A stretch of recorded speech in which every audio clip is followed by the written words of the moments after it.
سارا بازار نوجوانوں سے بھرا پڑا ہے، کوئی نشے کا عادی، کوئی شراب کا عادی ہے، ٹھیلے بھر بھر کے فروٹ کے گھر میں آ رہے ہیں، سبزی ترکاری کے ٹھیلے آ رہے ہیں، لانے والے کو پتہ کوئی نہیں حلال کے پیسوں کا کہ حرام کے پیسوں کا، پکانے والی کو پتہ کوئی نہیں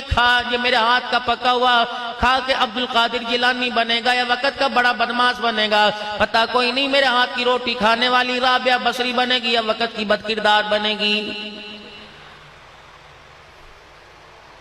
امام احمد بن حنبل رحمت اللہ علیہ کے پاس دو عورتیں آ گئیں، دو بہنیں آ گئیں اور پردے میں اوٹ میں آ کے کھڑی ہو گئیں، عرض کرنے لگی حضرت جی ہم نے آپ سے ایک مسئلہ پوچھنا ہے۔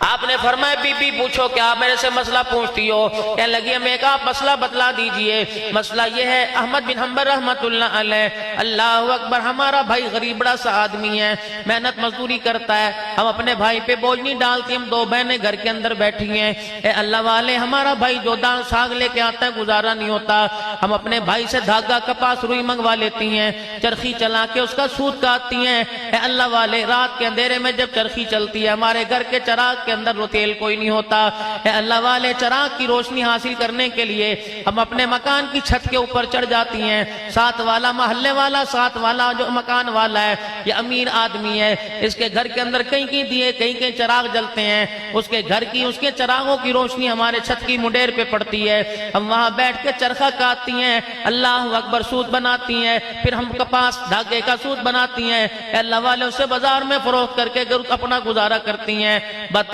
بغیر اجازت جو ہمارے منڈیر کے اوپر روشنی پڑ رہی ہے، اس کے اندر چرخہ جو ہمارا کاٹا جا رہا ہے، اس سے آنے والی آمدنی بتا ہمارے پر حلال ہے کہ حرام ہے؟ جو یہ روشنی دیوار پہ پڑ رہی ہے اس روشنی میں سوئی میں دھاگا ڈال کے کوئی کپڑا سیلوں، حلال ہے کہ حرام ہے؟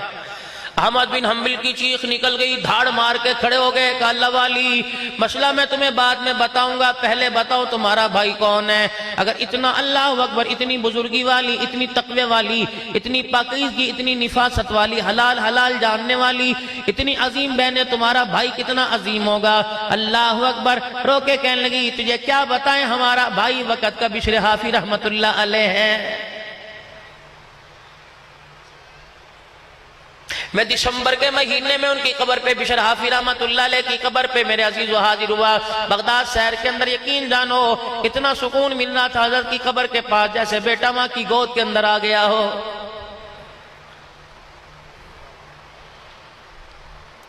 کتنی رمضان المبارک میں لیلۃ القدر کی راتیں آئیں، کتنی نماز کے سجدے ہم نے کر لیے، صلاۃ التسبیح میں کسر نہ چھوڑی، فرض نمازوں میں کسر نہ چھوڑی، سنتیں بھی پڑھ رہے ہیں، صدقے خیرات کر رہے ہیں، لیکن میرے عزیزو زندگی کے 50 سال گزر گئے، ہمارے اندر تبدیلی کوئی نہیں آئی۔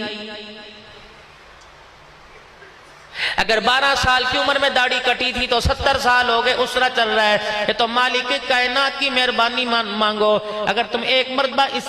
قمیض کے اوپر اس طرح کوئی ریزر چلاؤ گے، دوسری مرتبہ ریشے بکھر جائیں گے، دھاگے بکھر جائیں گے، کپڑوں میں سوراخ ہو جائے گا، قمیض بیکار ہو جائے گی، یہ تو اس مالک کا احسان ہے، پتہ نہیں مہربانی فرما کر کون سی چمڑی لگا دی جس کو گھسا کے 50 سال گزر گئے، آج بھی اللہ نے چہرے کا حسن برقرار رکھا ہوا ہے۔